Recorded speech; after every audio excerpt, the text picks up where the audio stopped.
یہ آج سے 3 سال پرانا واقعہ ہے جب ہم لاہور سے کراچی نئے شفٹ ہوئے تھے۔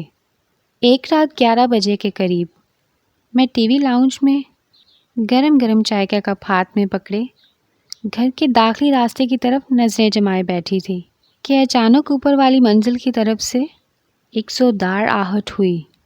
جب میں نے اوپر جا کر دیکھا تو السلام علیکم ایوری ون، امید کرتی ہوں آپ سب خیر خیریت سے ہوں گے۔ آپ ہیں اس وقت آن لائن سٹوریز کارنر پر اور میں ہوں انم اقبال، جو لے کے آتی ہوں آپ سب کے لیے قصے، کہانیاں اور آبیتیاں، اور اس کے ساتھ ساتھ حقیقی زندگی میں مبنی ہونے والے واقعات۔ آج بھی آپ کے سامنے ایک ایسا ہولناک واقعہ لے کر پیش ہوئی ہوں جسے آپ مدتوں نہیں بھلا سکیں گے۔ تو چلیے شروع کرتے ہیں۔ میرا نام عالیہ ہے۔ میرے شوہر ایاز جو کہ لاہور کی ایک کمپنی میں بطور مینیجر کام کرتے تھے۔ ابھی ہماری شادی کو کچھ ہفتے ہی گزرے ہوں گے۔ یہ جمعے کا دن تھا۔ میں اور میری ساس کچن میں دوپہر کے کھانے کا انتظام کر رہے تھے کہ اچانک ایاز ہڑبڑی میں کچن میں داخل ہوئے۔ عالیہ، جلدی سے سب کام چھوڑو اور پیکنگ شروع کرو، ہم آج ہی کراچی کے لیے روانہ ہو رہے ہیں۔ کراچی کے لیے؟ کیوں؟ سب خیریت ہے نا؟ ایاز کی اس بات سے امی بھی چونک گئی۔ جی امی، سب خیریت ہے۔ آفس جانے پر پتہ چلا کہ آج ہی میرا تبادلہ کراچی کے ایک برانچ میں کر دیا گیا ہے۔ عالیہ، تم ضرورت کا کچھ سامان اور کپڑے رکھ لو اور ذرا جلدی کرنا، ہم آج شام ہی کراچی کے لیے روانہ ہوں گے۔ کمپنی کی طرف سے ہمیں ایک گھر بھی ملا ہے جس میں آسائش کی ہر چیز موجود ہے۔ میں نے ٹرین کی ٹکٹس بک کروا لی ہیں۔ ایاز کی اس بات سے دل بے ضرر دھڑکا۔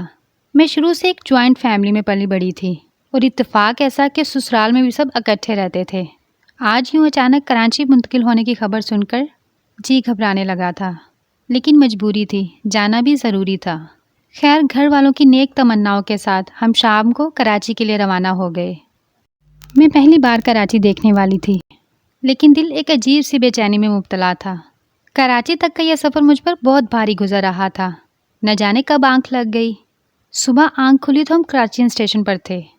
کچھ ہی دیر کے بعد ہم ایک 2 منزلہ مکان کے سامنے کھڑے تھے۔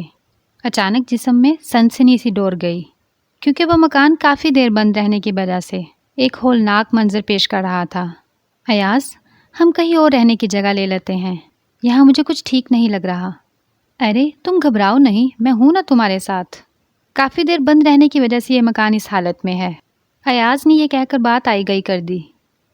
کچھ دیر آرام کرنے کے بعد ہم نے صفائی ستھرائی کا کام شروع کر دیا۔ اب دیکھتے ہی دیکھتے وہ بدنما گھر ایک خوبصورت گھر کی شکل اختیار کر چکا تھا۔ یہ ایک ڈبل سٹوری مکان تھا۔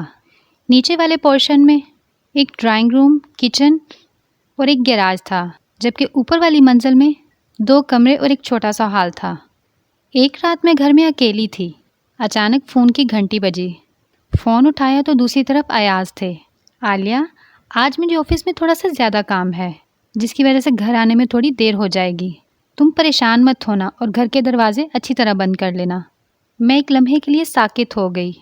ٹھیک ہے، لیکن آپ جلدی آنے کی کوشش کریے گا، مجھے ڈر لگتا ہے۔ اور فون بند کر دیا۔ مجھے نیند نہیں آ رہی تھی، آتی بھی کیسے؟ کبھی اکیلے رہنے کی عادت جو نہ تھی، لہٰذا میں نے ایک چائے کا کپ تیار کیا اور ٹی وی لاؤنج میں آ کر بیٹھ گئی۔ میں اپنے موبائل فون میں اس قدر مشغول ہو گئی کہ پتہ ہی نہ چلا کہ کب رات کا 1 بج گیا۔ اچانک اوپر والی منزل پر ایک زوردار آہٹ ہوئی۔ دل زور سے دھڑکا۔ اس وقت کون ہو سکتا ہے؟ شاید کوئی بلی ہوگی، یہ کہہ کر میں دوبارہ اپنے موبائل میں مشغول ہو گئی۔ اب کی بار اوپر کے کمرے کا دروازہ زور سے بند ہونے کی آواز آئی۔ میرے جسم میں خوف کی لہر دوڑ گئی اور موبائل فون کانپتے ہاتھوں سے نیچے گر پڑا۔ آخرکار تھوڑی سی ہمت جٹلانے کے بعد میں نے سیڑھیاں چڑھنا شروع کی۔ سوکھے ہوئے حلق اور لرزتی ہوئی زبان سے صرف میں اتنا ہی کہہ سکی، کون ہے وہاں پر؟ دبے پاؤں سے کمرے کے قریب پہنچی تو وہاں پر کوئی بھی موجود نہ تھا۔ یہ دیکھ کر میں بوکھلا سی گئی۔ دروازہ کھلا ہوا تھا۔ دہشت کے مارے جان حلق کو آ گئی۔ پاؤں اس قدر وزنی ہو گئے جیسے منو وزن ان پر رکھ دیا گیا ہو۔ ہاتھ پاؤں پھولنے لگے اور جسم پسینے سے شرابور ہو گیا۔ میں نے اپنی ساری ہمت کو ایک بار پھر سے بحال کیا اور کمرے کی طرف بڑھی۔ میں ابھی اسی شش و پنج میں تھی کہ کمرے کا دروازہ پھر زور سے بند ہوا۔ سارے گھر کی لائٹس جلنا اور بند ہونا شروع ہو گئیں۔ یک کے بعد دیگرے یہ سلسلہ پورے گھر میں شروع ہو گیا۔ سارے گھر کے دروازے زور زور سے کھلنا اور بند ہونا شروع ہو گئے۔ میں بے ساختہ چیخ اٹھی اور جسم سے روح پرواز ہوتی ہوئی نظر آئی۔ دماغ کی ساری رگیں بند ہونے لگیں۔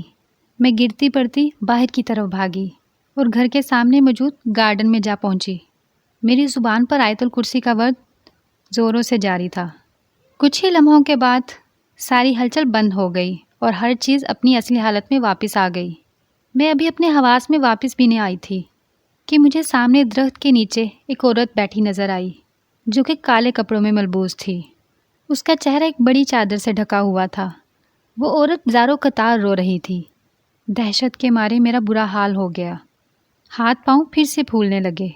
آیت الکرسی پڑھتے ہوئے میں مزید آگے بڑھی۔ اس کے قریب پہنچ کر بس میں اتنا پوچھ سکی، تم کون ہو اور کیوں رو رہی ہو؟ اس نے کوئی جواب نہ دیا اور روتے روتے اپنے ہاتھ کی انگلی سے سامنے کی طرف اشارہ کیا۔ جب میں نے ادھر دیکھا تو وہاں سفید کفن میں ایک لاش لپٹی پڑی تھی۔ میں زوردار آواز میں چیخی، کون ہے یہ اور تم کیوں رو رہی ہو؟ روتے روتے اس عورت نے اپنا چہرہ اوپر اٹھایا اور میری طرف دیکھا۔ اس کی آنکھوں سے خون نکل رہا تھا اور چہرہ خوفناک جھریوں سے بھرا تھا۔ وہ اتنی زوردار آواز میں دھاڑی کہ لاش کے اوپر موجود کپڑا دور جا گرا۔ میں یہ دیکھ کر حواس باختہ ہو گئی کہ وہ کوئی اور نہیں، میری ہی لاش تھی۔ مجھ میں جو رہی صحیح ہمت تھی وہ بھی ختم ہو گئی۔ خوف کے مارے دھڑام سے زمین پر گری اور وہیں بے ہوش ہو گئی۔ اس کے بعد میں نہیں جانتی کیا ہوا۔ جب میری آنکھ کھلی تو ایاز میرا ہاتھ پکڑے پاس بیٹھے ہوئے تھے۔ میرے پورے جسم میں ایک بار پھر سے کپ کپی طاری ہو گئی۔ میں یہاں کیسے آئی؟ وہ عورت کہاں پر ہے؟ اور وہ لاش؟ وہ میری ہی لاش تھی۔